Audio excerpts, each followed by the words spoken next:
it's gone as well. Here we go. Inshallah, you can start. All right. Assalamu alaikum, everyone. My name is Radwa, as you can see. I'm co-moderating with Brother Ali today. And thank you all for coming. I know it's a Saturday morning, so thank you for coming.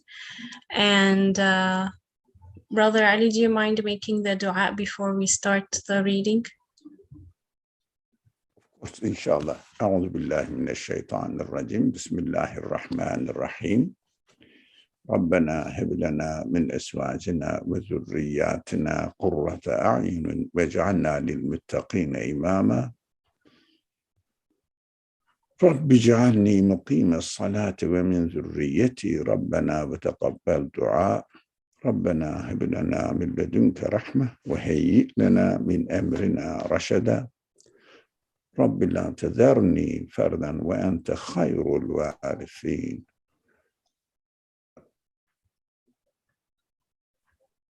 اللهم علمنا ما ينفعنا وانفعنا بما علمتنا وزدنا علما وارنا الحق حقا وارزقنا اتباعه وارنا الباطل باطلا وارزقنا اجتنابه.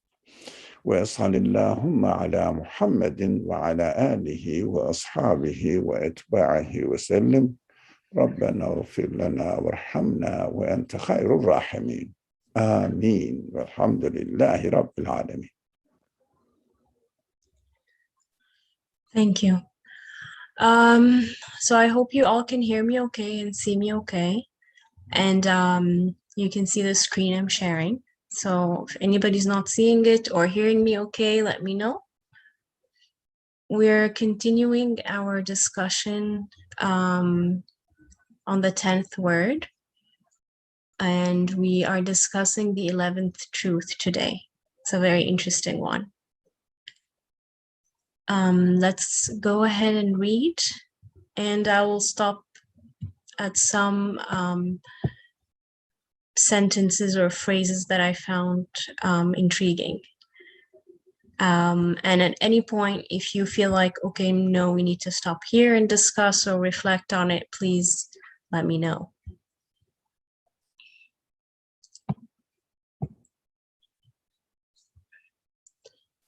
Would anyone like to read?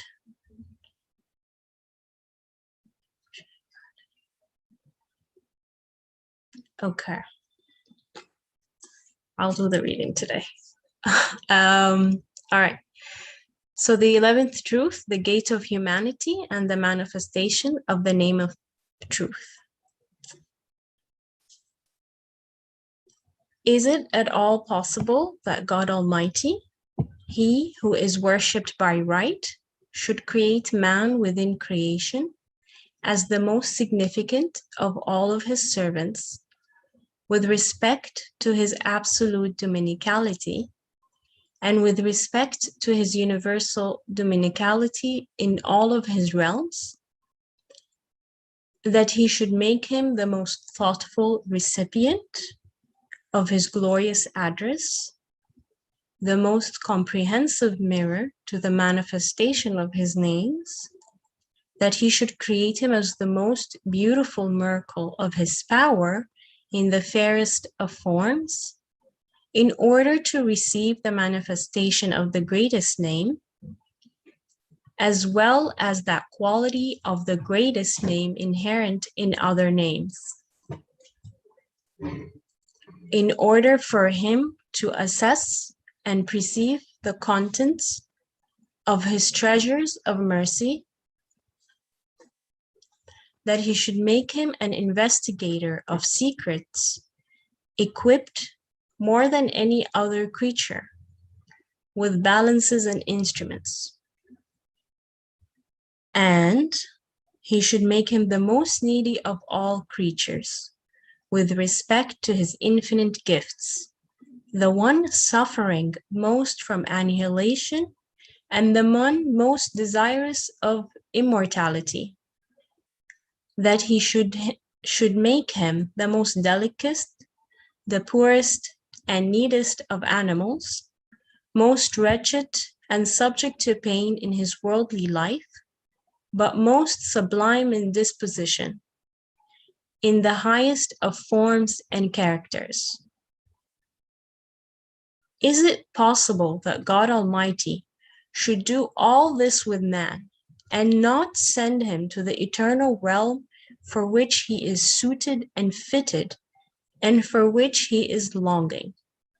Is it possible that he should thus negate the whole essence of humanity, act in a manner totally contrary to his own veracity, and perform an act of injustice that the eye of truth must deem ugly?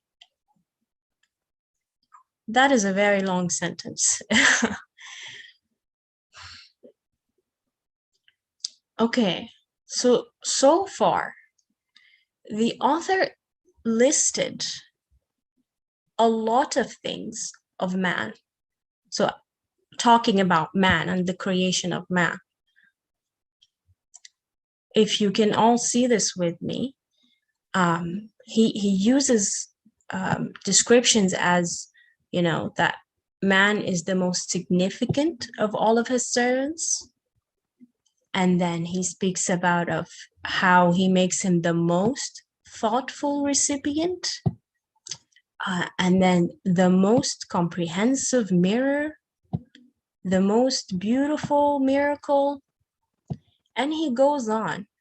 And then he starts to talk about how man is also the most needy of all. Man is also the one suffering most from annihilation. And he is the one who is desiring of this immortality.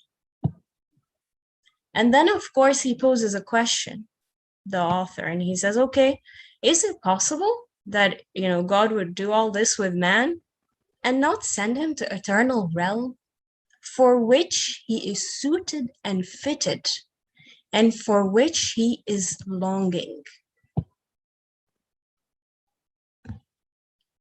Now, here's the question. I mean, obviously, when you read this and you read the question, you're like, no, it's not possible. But but then the question is really, I think the whole paragraph is saying, or is asking me to think of the question, what is really special about the creation of man that's going to make us or necessitate the reality that there is an eternal realm? Like, what is it that is special about me as a human being, about my creation, that would necessitate this reality of eternal realm? Here, he's not asking the question, he's not questioning or doubting or dreaming of or imagining.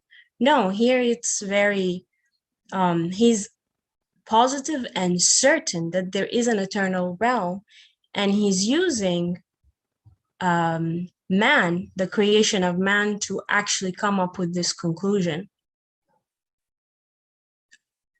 So I guess it's a question for me and for all of us.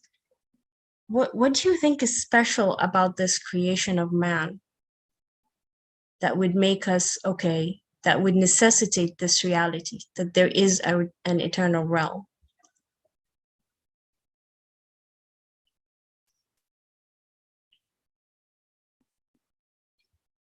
The floor is open for questions.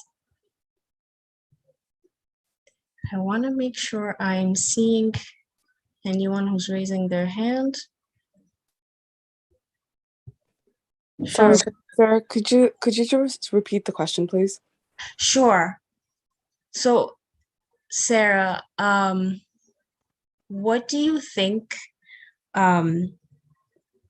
is special about this creation of man that would say, okay, that would make us arrive at the conclusion that, yes, it is necessary to believe, or it is necessary to believe that there is an eternal realm.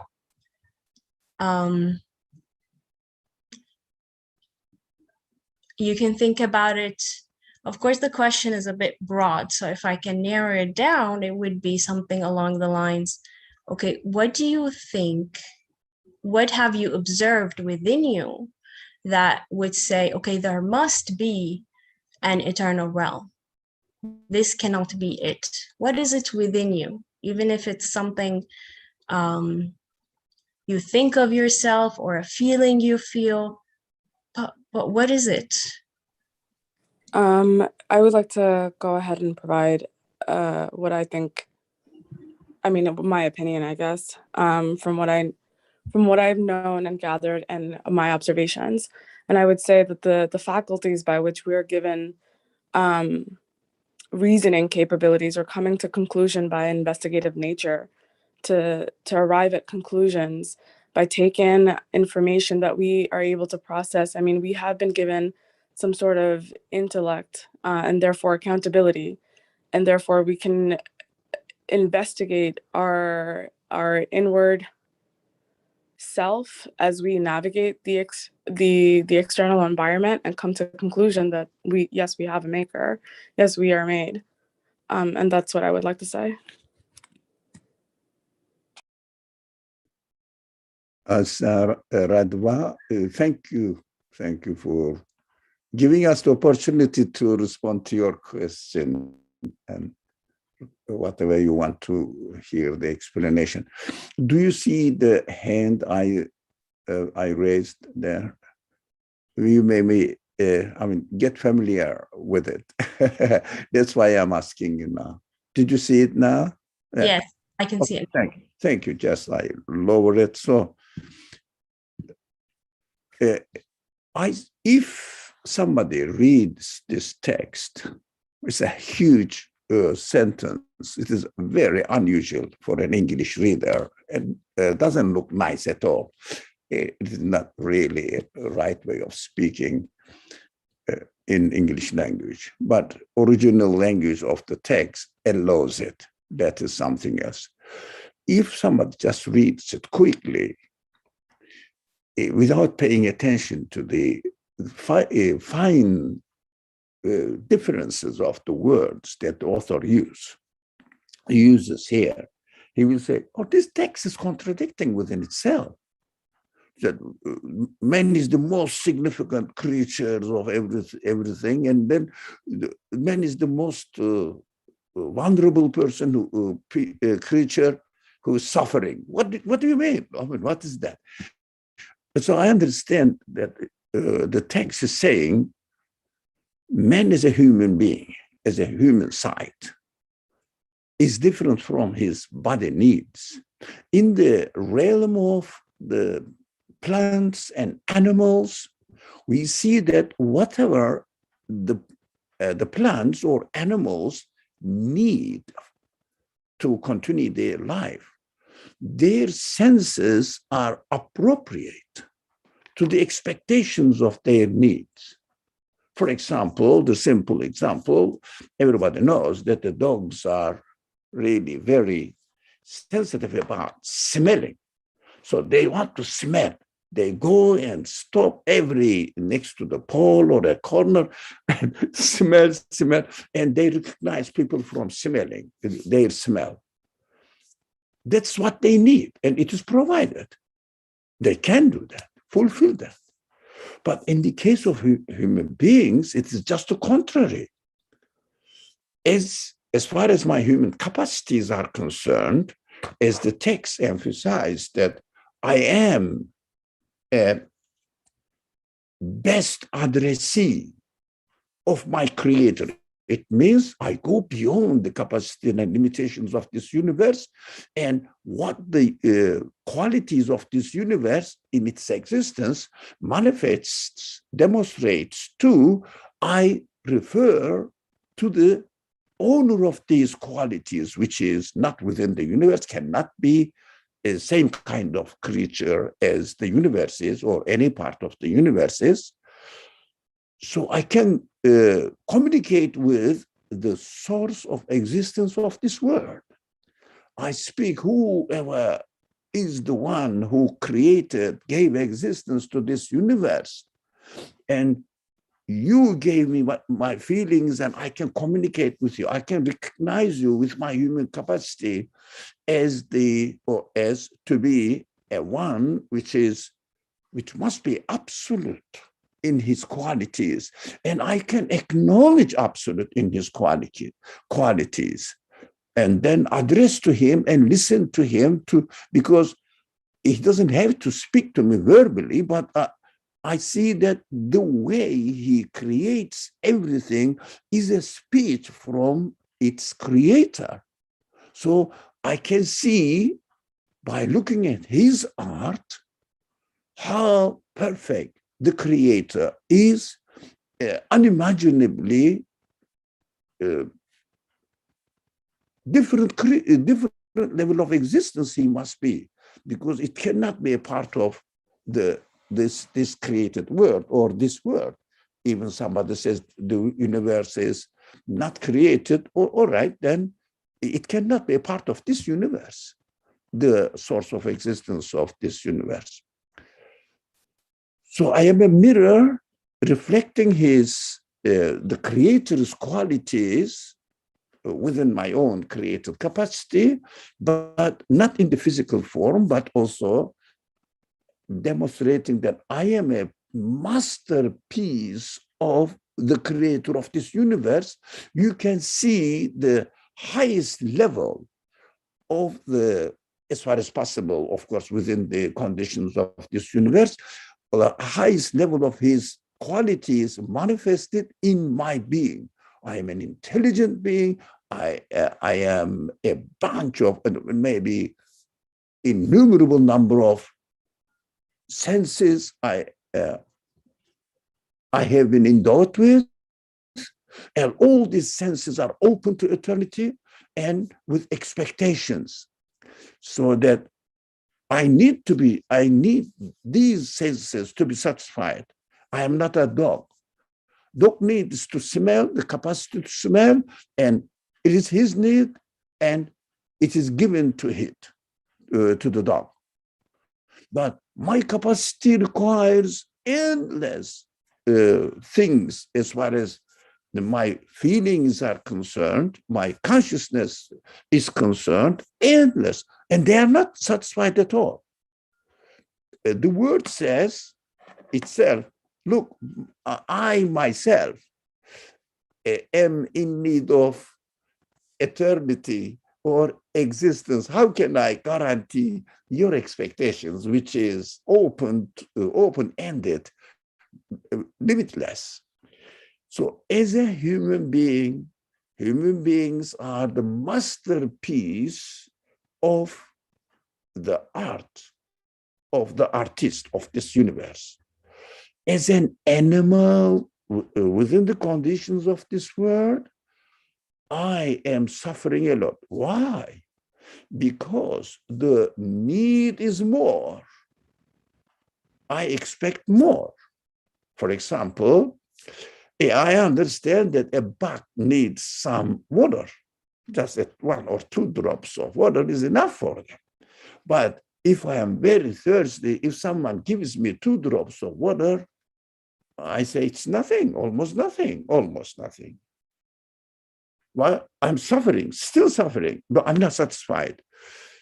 This, we call it in these Hamim discussions as beautiful contradiction. Beautiful, meaningful contradiction in the, if you like, yeast of the creation of this universe, as far as human beings are concerned, but nothing else. As far as human beings are concerned, we can see. I don't know the other creatures, but I can speak on my behalf. So this contradiction must be answered, responded, because I see that the creator of this universe has given existence to anything in a wisest way, perfect way, within the capacity of this universe. But one thing within the capacity of this universe, my creation is not perfect, with full of contradictions. Most needy, the highest capacity, largest capacity, most needy, but none of these needs in terms of human needs are satisfied. Either I would say the creator of this universe is torturing me and taking pleasure from torturing me, and he's a sadist creator. I see, as far as other creatures are concerned, he's not the sadist one, he's the sadist one. He's the most merciful and compassionate one. Only in terms of human beings, it seems to be there is a contradiction. Of course, I understand that this puzzle is really needs to be solved. I am also in this contradiction. I say there must be something, there must be a wisdom in this contradiction. And my intelligence say, there is a news, I think, here. What is that? I am the one who created you. My creator is speaking to me by creating me in the way that I am here. There's a news, there must be news. And in the creation, I received the response to my inquiry, in my bewilderment. There must be something beyond the capacity of this universe, because the creator of this universe, must be absolute, although the universe is, on the contrary, limited and transient. Then absolute being cannot be transient, must be infinite or permanent in its existence. So his existence level is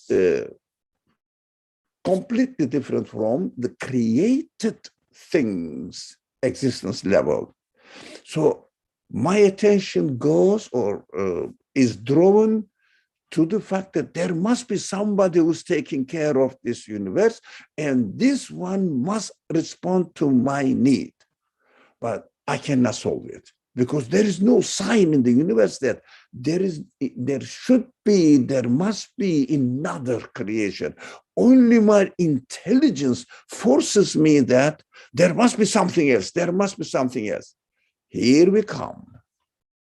The creator, my creator, knows my desperate situation, problem. He created me. He put me in this contradictory position. He must respond.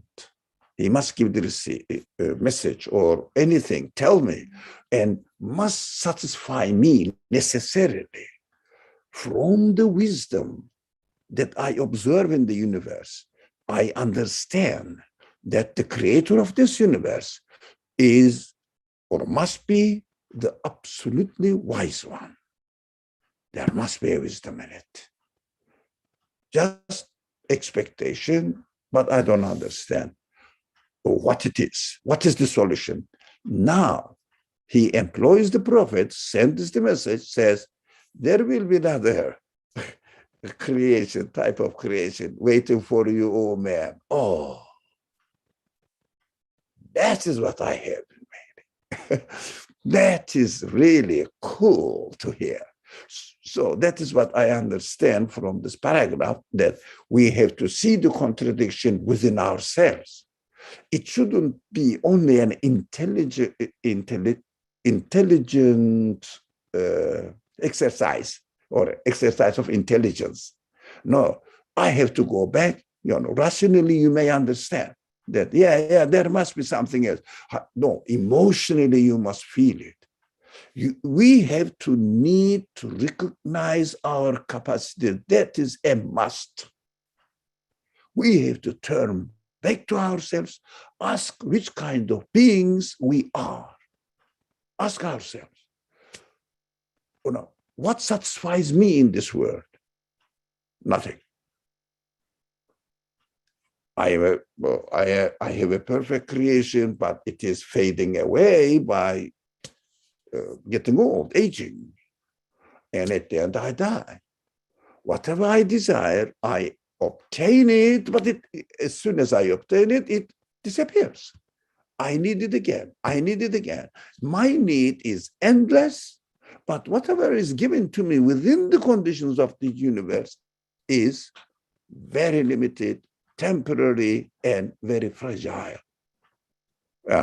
I may not have it, I may have it, I may not obtain it or not. The problems, it is a matter, the problem that needs to be solved. Here the news comes and says, there must be another kind of creation, and as your creator, as I guarantee, there will be. There must be and there will be. If I don't provide it, it means all the manifestations of my qualities turned into opposite side.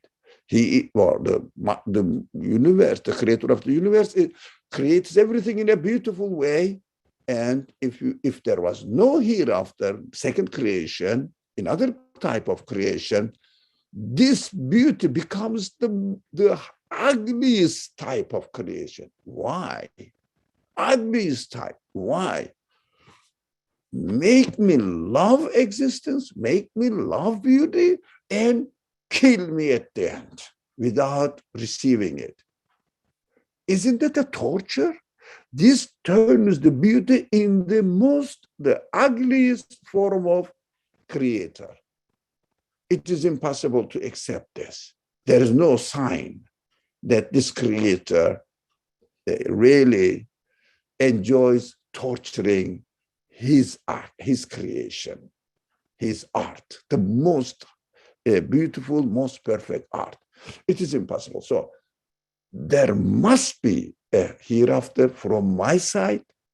The creator's news is there will be hereafter, definitely, I promise. My way of creation is my promise. That is a very logical analysis that we read in this long sentence.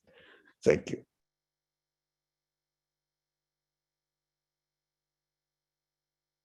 I'm done. Thank you. Yeah.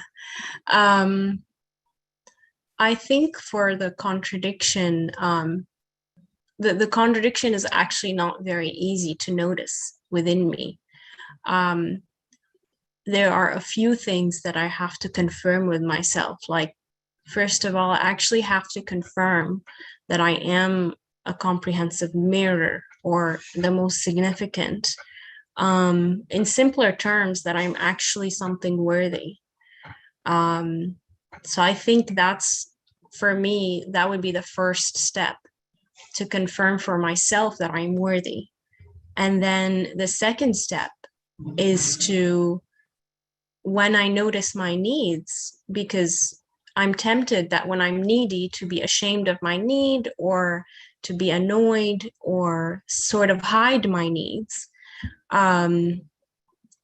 Now, the second step is to actually accept the fact that I'm needy, and acknowledge it and realize it and appreciate it, instead of running away from it.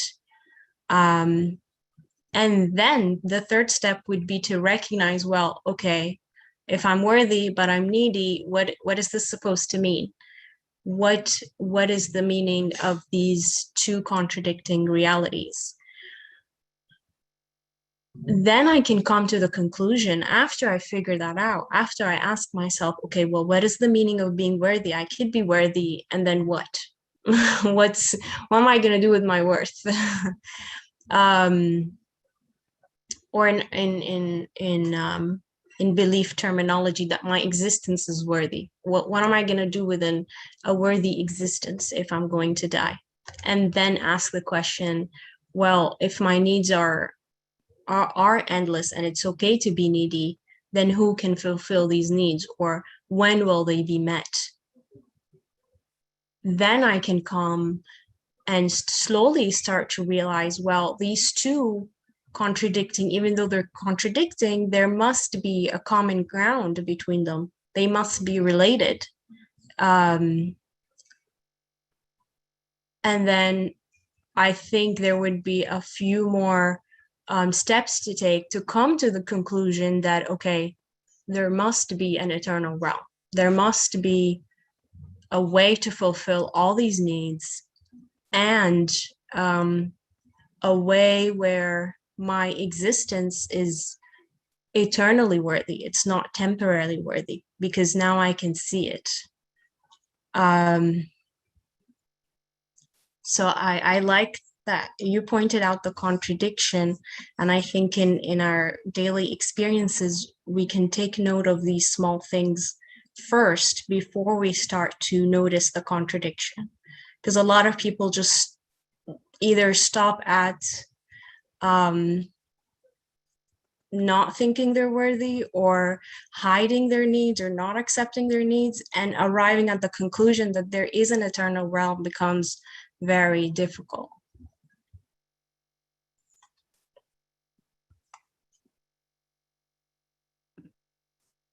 Can we just summarize that the people who deny or claim that they deny, I don't think their nature denies it, that there should be another creation, not because they are opposing religion, that they are opposing the prophetic message, because they don't think of themselves, who they are, which kind of creatures they are, as you said it. So we have to say that this is what the Quran says, Allah gives this news, this way doesn't work at all. To convince anyone that if somebody has a doubt about the necessity of the existence of the hereafter, that this doesn't work. We just have to say, think about yourself. We have to think about ourselves, and we have to ask them or remind them, think about yourself. Do you see any suffering within yourself existentially? It means a contradiction within yourself, and see what is going on in the universe, see your existence, whether your creator is crazy or definitely he is going to keep, or he must keep his promise by creating you with the need for eternal happiness. Think about yourself. Don't say go to the Quran or the Bible. Say the Torah also speaks somehow about the hereafter. So just be careful about your own existence. That is the most striking point that this author always refers to and asks the reader, think about yourself, think about yourself. It's a very beautiful commentary on the Quran. The verse says, Ikra kitabek, usually understood as by the classical scholars, Ikra kitabek, read your book. As in the hereafter, after we die, so our records will be presented to us, and read now your record. I know my record. So this author understands it. Read your book of existence now. Read yourself. Of course, this author is not the only author who described or commented on this verse. I have seen another great scholar, I mean, beyond measuring, great scholar, understood Ikra Kitabek in the same way as well. So it is somehow in the heritage of Islamic Muslim scholarship or the Quran commentaries. Read your book means read your book of existence yourself. That is what is written in yourself. That is, you are a book. Read yourself. Unfortunately, we can read everything. We get furious about why the wars are taking place, why God allows these transgressions or aggressions or oppressors, etc. We complain about outside without knowing who we are. For example, we take care of the needs of the poor everywhere. We don't take care of our poverty. We are desperately in need of a solution for a hope for the future of my own existence. I am desperately disappointed, despaired by the reality of death. There must be a solution for it. But I am spiritually fully hungry, trying to work to take care of the people's material needs. Of course we should, but first of all, we have to take pity on ourselves. We are suffering from lack of satisfaction in our own existence. We have to turn back to ourselves and then take care of the needs of other people. The most essential need of the people, humanity, is to make them feel secure, satisfied, happy with their existence. Provide this news for them. Provide the way how to explain this to the people so that they will feel comfortable in their own existence, satisfied with it. This is the age. We have to be careful. It doesn't mean we shouldn't help anyone and feed him or provide shelter. Not at all. But we are talking about the priorities. Thank you.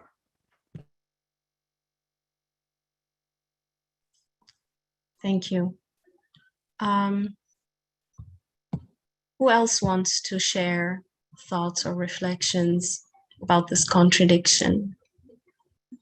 If you've ever noticed it or if you can relate to it.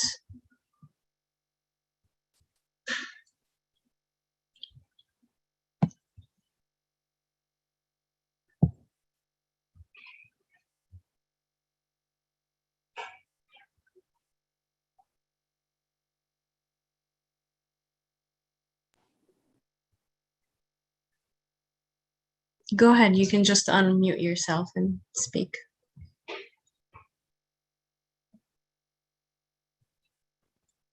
We may continue meanwhile our friends are thinking. Okay. All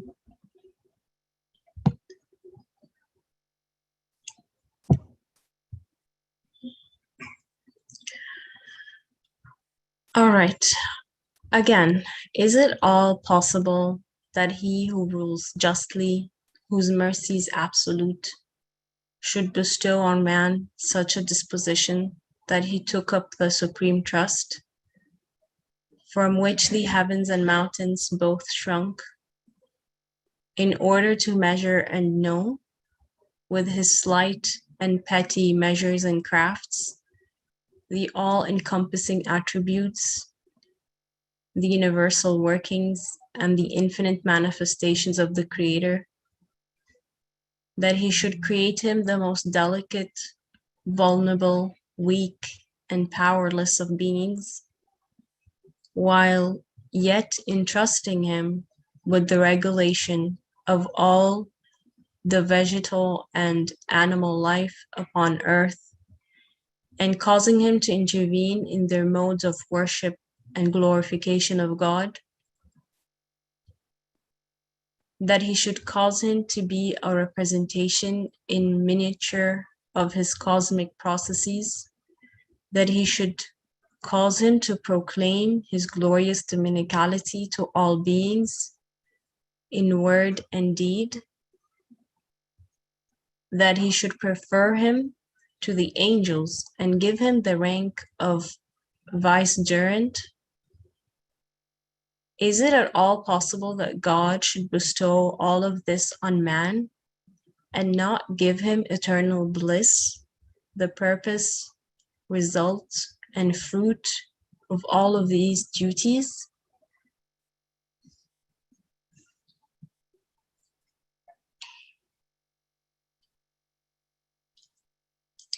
That he should cast him down to low degree as the low wretched, ill-fortuned, humiliated, and suffering of all his creatures, or that he should make of intelligence a gift from his own wisdom and a most blessed and luminous tool for the attainment of happiness, an inauspicious and somber tool of torment for that rich, thus acting in total contradiction to his absolute wisdom and in opposition of his absolute mercy. No, it is not, it is by no means possible.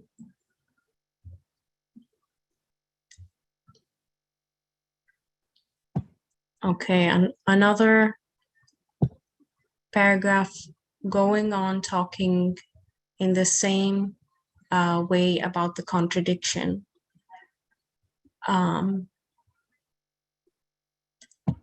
And for me, I thought, again, the same question that I highlighted previously, is it at all possible that God should bestow all of this on man and not give him eternal bliss, the purpose, result, and fruit of all of these duties?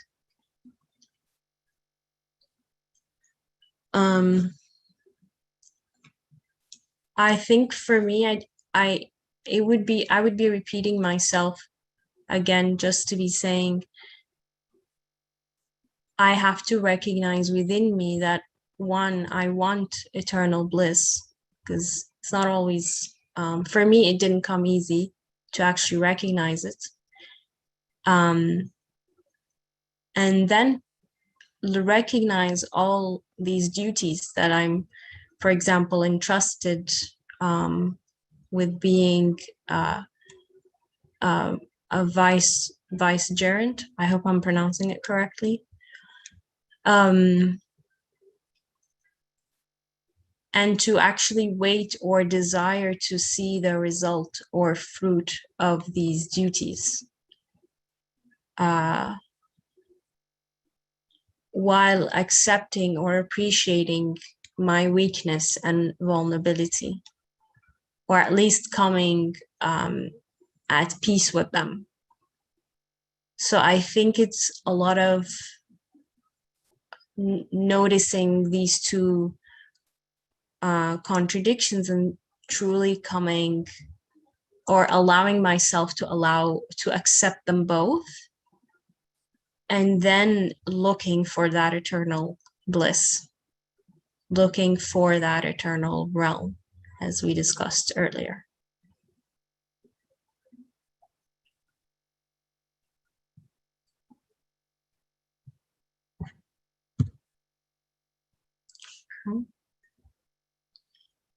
I'll keep going if no one wants to share anything. No, go ahead. Go ahead, Brother Ali. Yeah, thank you. Thank you. No one wants to talk, so I just want to keep the communication interactive, keep the room alive. What attracted Amiaski? All right, let me, if Ami doesn't mind, talk about briefly vicegerent. The order of the universe seems to be not changing at all, fixed, seems to be. But in fact, it is continuously renewing its existence, its being, and changing, but the main pillar of the principle, the principle of creation is, or seems to be, fixed. Within the fixed order of the universe, we see that human beings have options. Some animals also partially have options. For example, the plant grows and an animal can come and eat it. And a human being picks it up, uproots it, and puts it in another way, or eats it, or completely destroys it.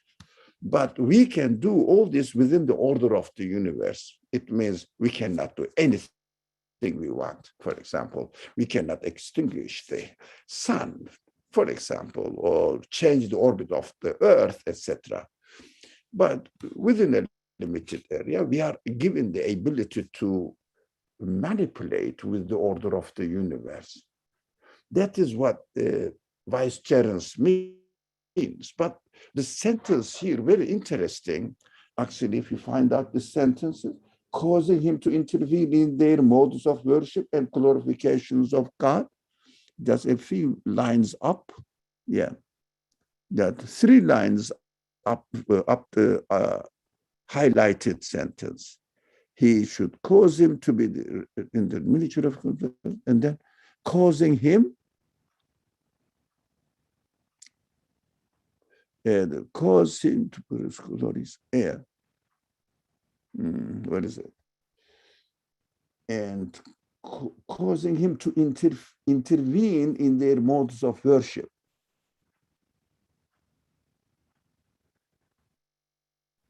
Yeah, I highlighted. Okay.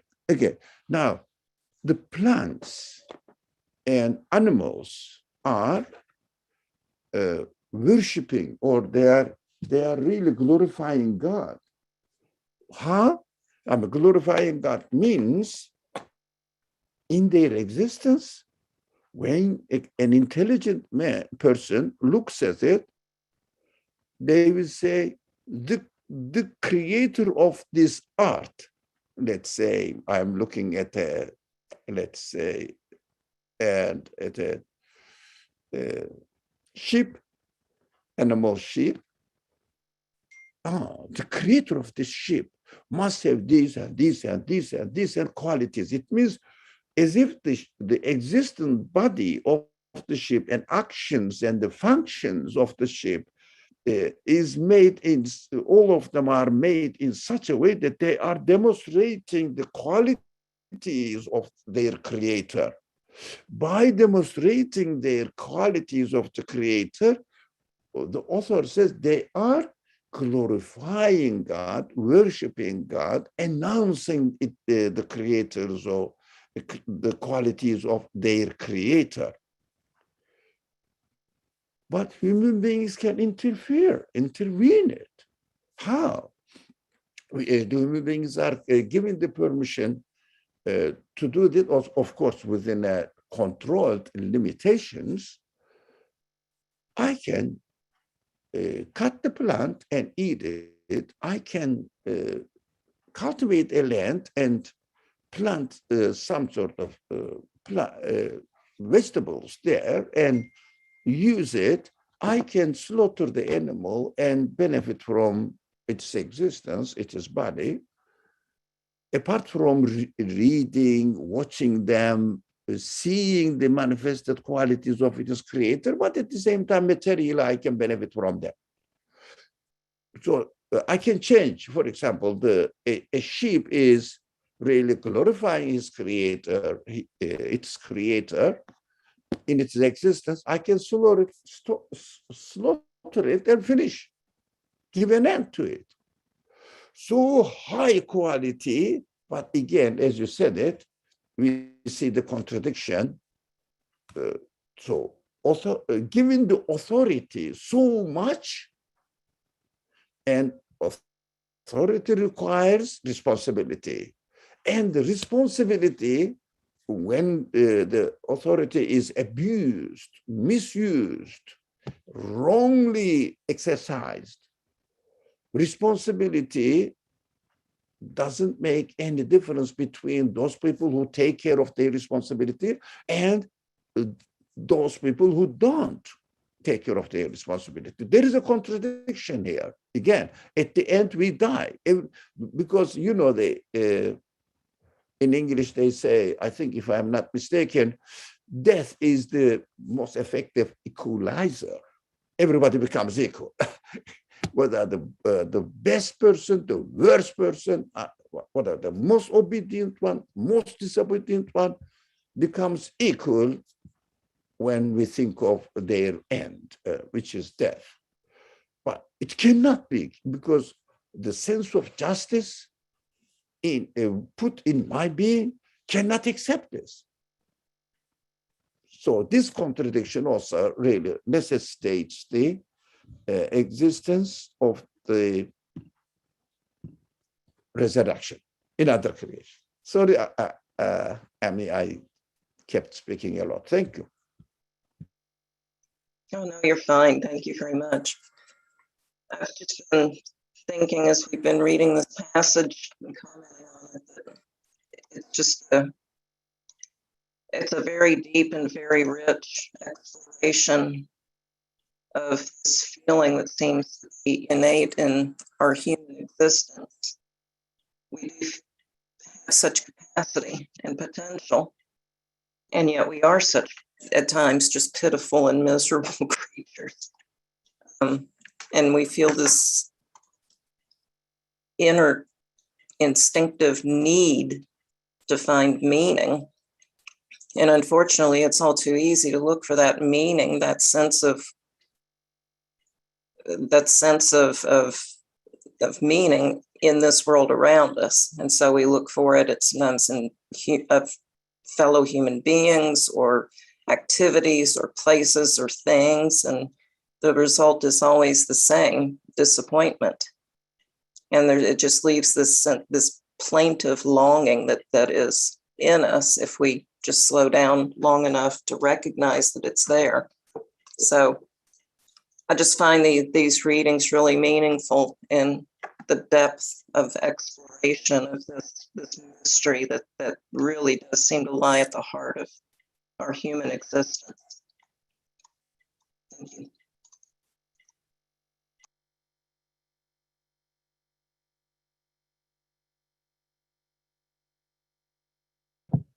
Thank you for that.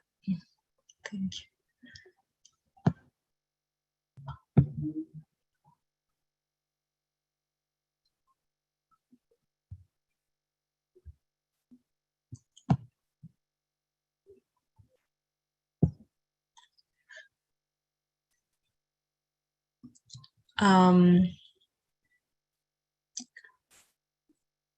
I'd like to take a break from reading.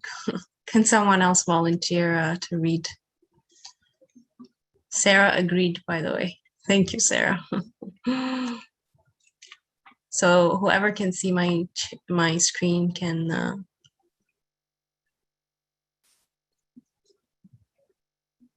if you can volunteer to read, that would be great.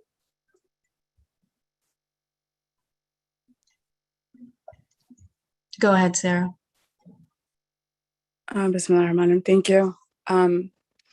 In short, just as we saw by looking at the identity papers of an officer in our comparison, that his rank, duty, wage, instructions, and equipment prove that he exists not for the sake of some temporary battlefield, but rather he is proceeding to some permanent kingdom for the sake of which he is exerting himself.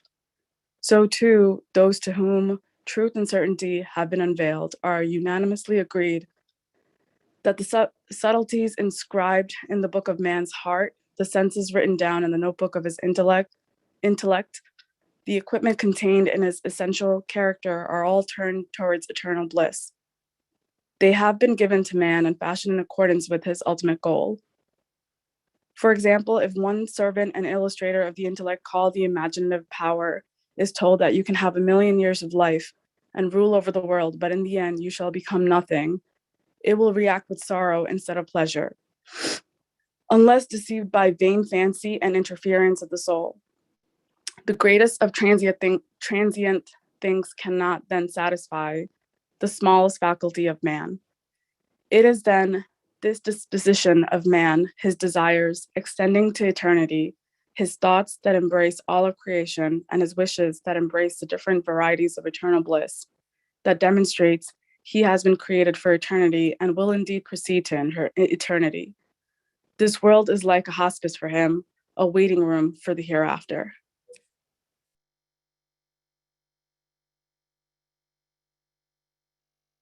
Thank you very much. Great reading. I really appreciated the example, and I think it's really straight to the point. So if someone said you can have 1,000,000 years of life and rule over the world, but in the end you shall become nothing, To be honest, I had two reactions to this. So at first I was like, yeah, why not? Why not just 1 million years? I mean, if I know I have 1 million years, then I can plan it out and I can follow my plan and that's it. I'm good. And then the second reaction was, okay, well, that's really boring because that's not something that would make me happy. Or at least it wouldn't be meaningful for me. So then the second reaction I had was, no, I actually want meaning. And I want this, both the million years of life and the end to be meaningful. So I want meaning all the time. So I want eternal meaning.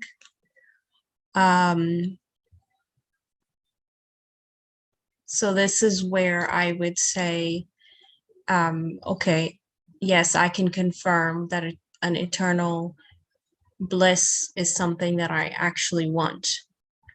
Because I would never wake up one day and say like, oh yes, I want eternity. I actually have to go through a few things in order to say, okay, I do want an eternal paradise. I really appreciated the word hospice. So hospice usually has a negative connotation in some parts of the world, but in other parts, a hospice is a place where you're taken care of until the time comes and you leave this world. So it's actually a nice meaning. Okay, if I'm in a place where I'm taken care of until, or at least a waiting room, then this is actually good news to me. It makes me happy. I don't have to do anything or arrange anything. It's pretty much arranged for me. And everybody else is working to make sure that this arrangement is happening. So that from that statement, I received a lot of excitement for the hereafter.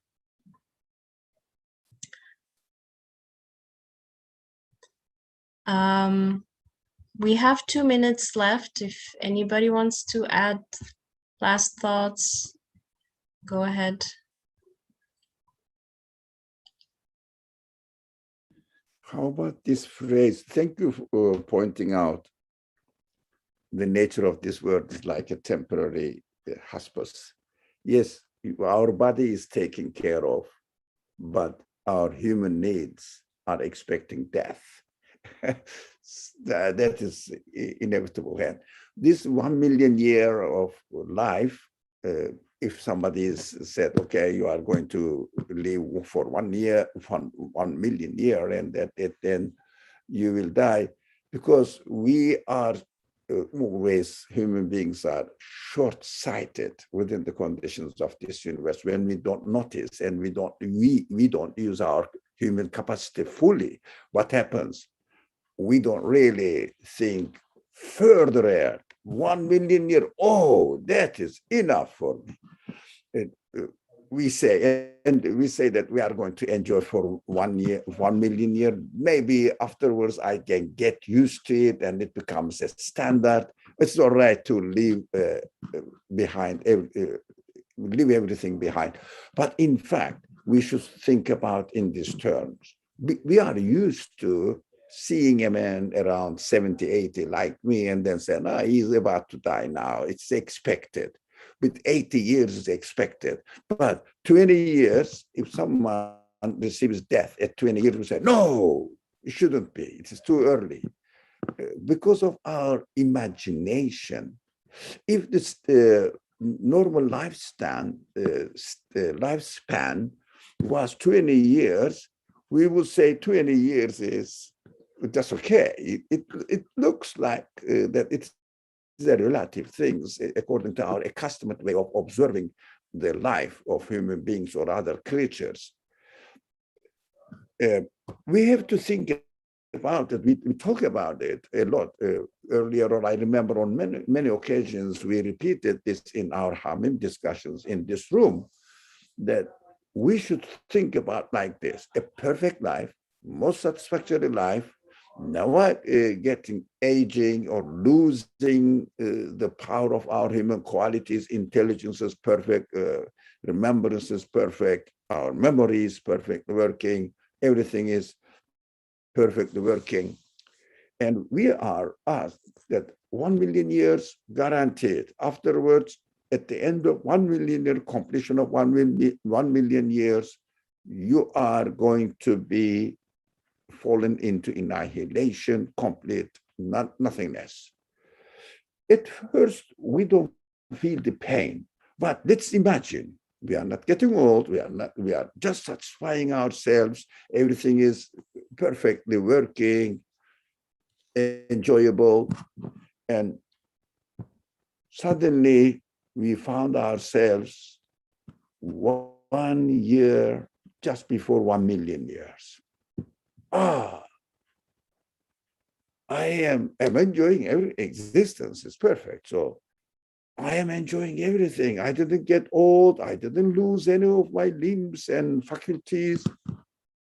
Now, 1 year, okay, if someone comes to me and said, towards the end of my life, I'm going to disappear from existence, but I have enjoyed it for 1 million years. But we have to have this introspective thinking, analysis of our own psychology. We have to really be careful. Think about it. 1 million years you enjoyed life. And at the end, somebody comes and says, okay, get ready. You are going to be taken away from your life and you are going to fall into non-existence. But you look nice, you look like a nice person. So would you like another 1 million years? What would you say? Who dare to say no? Another 1 million years? No. For example, if someone is, it is an exceptional case, if someone is healthy, everything is fine, no complaint, enjoyable life, at the age of 100, active. And let's say somebody comes and says, okay, you lived 100 years, man. Not many people live that much. So let's go and let me take you into annihilation. What do you think this healthy man will say? Let's assume that it is your mother. Look, to understand it emotionally is very important. It is your mother. And somebody asked you, because you are the proxy of your mother, let's say this. They said, okay, shall we just kill her? Because she is 100 years old, man. That's enough. Or shall we give her another 100 years, healthy, active, enjoyable? Ask yourself what your answer will be. Ask yourself. You love your mother, eh? By the way. Oh, it is not really possible not to love one's mother, but okay. Yeah. What would you say as a proxy? No, it is enough, 100 years. No one lives 100 years in big industrial cities. The earth is exceptional. That's enough. Kill her. All right? Who says this? What crazy person can accept this? We can imagine that we are really, we are just mixture of desire for eternal satisfaction. We should learn it. We should be aware of ourselves. And this word cannot be anything more than a reception, just a reception to the big banquet. Just the welcoming, introducing existence, how sweet it is, etc. And then slowly, okay, this is not your place. This is a temporary place. Get closer to the main gate into the palace in the presence of the king of the universe. That is grave, an entry Of course, the body goes there, doesn't matter. But the spirit is taken away from the body and introduced to the palace of the King of the universe. Here we are, your work is here. And I say, oh, my creator, at-tahiyyatu lillah. Salutations to you. I am very pleased that I'm with you now. I was in prison in my body. Thank you very much. Thank you. I think we can end here, or no, we have something in the chat. This was a beautiful class. Thank you, Sarah. Thank you very much. Take care. Yeah, if we can close here. Brother Ali, do you mind saying the last words? Okay, why not? I mean, inshallah, next time you will do it. Bismillahir Rahmanir Rahim. Subhanaka la ilma lana illa ma 'allamtana innaka antal alimul hakim wa akhiru da'wahum anil hamdulillahi rabbil alamin. Thank you very much. Inshallah, I see you on Monday. Wednesday. Assalamualaikum ya Ali. Alaikum assalam.